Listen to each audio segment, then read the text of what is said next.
क्या 2024 में भारत के 3 पड़ोसियों में होने वाला है गृह युद्ध और एक के टूटने का खतरा है? ऐसा क्यों कहा जा रहा है, जानेंगे क्या है मामला। तो वहीं दूसरी तरफ भारत के पास बॉर्डर पे मच गई है हलचल। 151 सैनिक म्यांमार से भाग कर पहुंचे हैं। जानेंगे क्या है मामला, क्या भारत इस मामले में एंट्री लेगा या नहीं लेगा। जियोपॉलिटिक्स में बहुत कुछ चल रहा है, जानने को आपको बहुत कुछ मिलेगा। आइए जानते हैं इन खबरों को विस्तार से। साल 2022 के फरवरी महीने के 24 तारीख को रूस ने यूक्रेन के खिलाफ सैन्य अभियान की शुरुआत कर दुनिया को जंग की आग में जलने के लिए छोड़ दिया था और उसके बाद से दुनिया लगातार जंग देख रही है। साल 2023 में एक तरफ यूक्रेन युद्ध चलता रहा और 7 अक्टूबर को हमास ने दक्षिण इजराइल में हमला कर दुनिया को एक और युद्ध में झोंक दिया।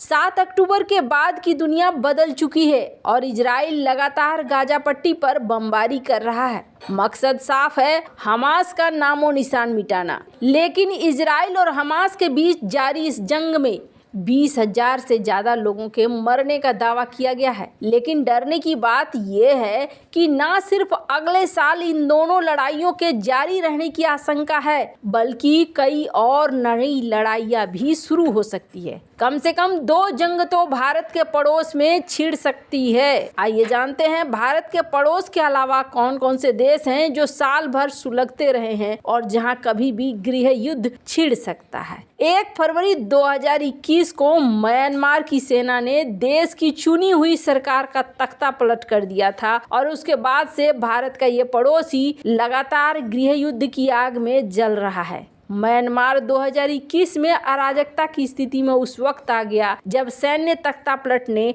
आंग सान सू के नेतृत्व वाली लोकतांत्रिक रूप से चुनी हुई सरकार उखाड़ फेंका। उसके बाद से म्यांमार में गृह युद्ध छिड़ गया जो 2023 में और तेज रहा। सैन्य तख्तापलट के बाद से म्यांमार में कम से कम 135 ग्रुप एक्टिव हो चुके हैं। लिहाजा देश के कई हिस्सों में सेना के साथ लड़ाई चल रही है। तख्तापलट से पहले वर्षों तक सेना और कई अल्पसंख्यक जातीय समूहों के बीच संघर्ष चल रहा था जो लंबे समय से अपने क्षेत्रों में प्राकृतिक संसाधनों पर कंट्रोल और राज्य से स्वतंत्रता की मांग कर रहे थे। ये जातीय समूह म्यांमार में लोकतंत्र की बहाली चाहते हैं, लेकिन अब अलग अलग देश की भी मांग उठने लगी है। म्यांमार की सेना ने इस बात को स्वीकार किया है कि देश 2 हिस्सों में टूट सकता है। ये जातीय समूह म्यांमार में लोकतंत्र की बहाली चाहते हैं, लेकिन अब अलग अलग देश की भी मांग उठने लगी है। म्यांमार की सेना ने इस बात को स्वीकार किया है कि देश 2 हिस्सों में टूट सकता है। म्यांमार में आग लगाने में चीन लगातार घी डालता रहा है। चीन के इशारे पर ही म्यांमार में सैन्य तख्तापलट हुआ और कहा जाता है कि अब चीन ही उन जातीय समूहों को हथियार भी मुहैया करा रहा है। लिहाजा ये संघर्ष बहुत खूनी बन चुका है। विद्रोहियों ने चीन के साथ लगने वाले उत्तर पूर्वी सीमा पर कस्बों और गांवों पर कंट्रोल हासिल कर लिया है, जिसमें प्रमुख व्यापारी के मार्ग भी हैं। आपको बता दें, ये विद्रोही अब इतने ज़्यादा मजबूत हो चुके हैं कि इसने सेना के साथ समझौता करने से इनकार कर दिया है। लिहाजा देश का गृह युद्ध 2024 में काफ़ी खराब हो सकता है और अंतर्राष्ट्रीय ध्यान भी आकर्षित कर सकता है। तो वहीं दूसरे की बात करें तो 1947 में आज़ादी के बाद से ही पाकिस्तान में सेना ने राजनीति में हमेशा से हस्तक्षेप किया और 2023 में सेना का हस्तक्षेप जारी रहा। पाकिस्तानी सेना ने कभी भी चुनी सरकार को 5 सालों तक चलने नहीं दिया। पिछले साल इमरान खान को सत्ता में बेदखल करने के बाद पाकिस्तान में लगातार राजनीतिक अराजकताओं से जूझता रहा। इस साल 9 मई को इमरान खान की गिरफ्तारी के बाद से पूरे पाकिस्तान में प्रदर्शन शुरू हो गए और पाकिस्तानी सेना के मुख्यालयों पर इमरान खान के समर्थकों ने हमला कर दिया, जो पाकिस्तान की शक्तिशाली सेना के लिए बिल्कुल नया था। पाकिस्तान को पड़ोसी अफगानिस्तान में अस्थिरता और बढ़ते आतंकवादी हमलों का भी सामना करना पड़ा।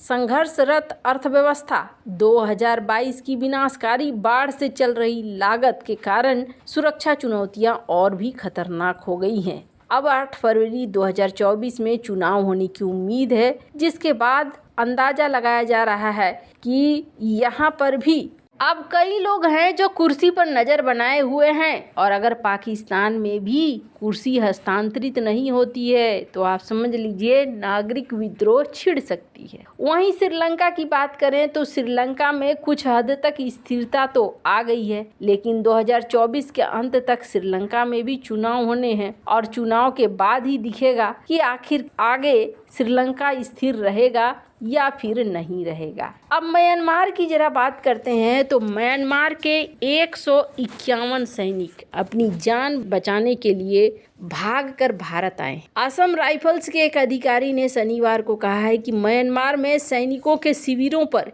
एक सशस्त्र जातीय समूह द्वारा कब्जा किए जाने के बाद कम से कम 151 म्यांमार सैनिक मिजोरम के लांगतलाई जिले में भाग कर आ गए हैं। अधिकारियों का कहना है कि म्यांमार सेना के जवान, जिन्हें ताता मदाव के नाम से भी जाना जाता है, उनके शिविरों पर शुक्रवार को अराकान सेना के लड़ाकों ने हमला कर दिया। इसके बाद वे अपने हथियारों के संग भागकर लांगतलाई जिले के लांगतलाई में मौजूद असम राइफल्स के जवानों के पास पहुंच गए। अधिकारियों का कहना है कि पिछले कुछ दिनों में भारतीय सीमा के करीब इलाके में म्यांमार सेना और अराकान सेना के लड़ाकों के बीच भारी गोलीबारी हो रही है। उन्होंने कहा कि शुक्रवार को मिजोरम में प्रवेश करने वाले म्यांमार सेना के कुछ जवान गंभीर रूप से घायल हो गए थे, जिसके बाद उन्हें असम राइफल्स द्वारा प्राथमिक उपचार भी दिया गया। अधिकारियों के मुताबिक म्यांमार सेना के ये सभी जवान अब म्यांमार सीमा के पास लांगतलाई जिले के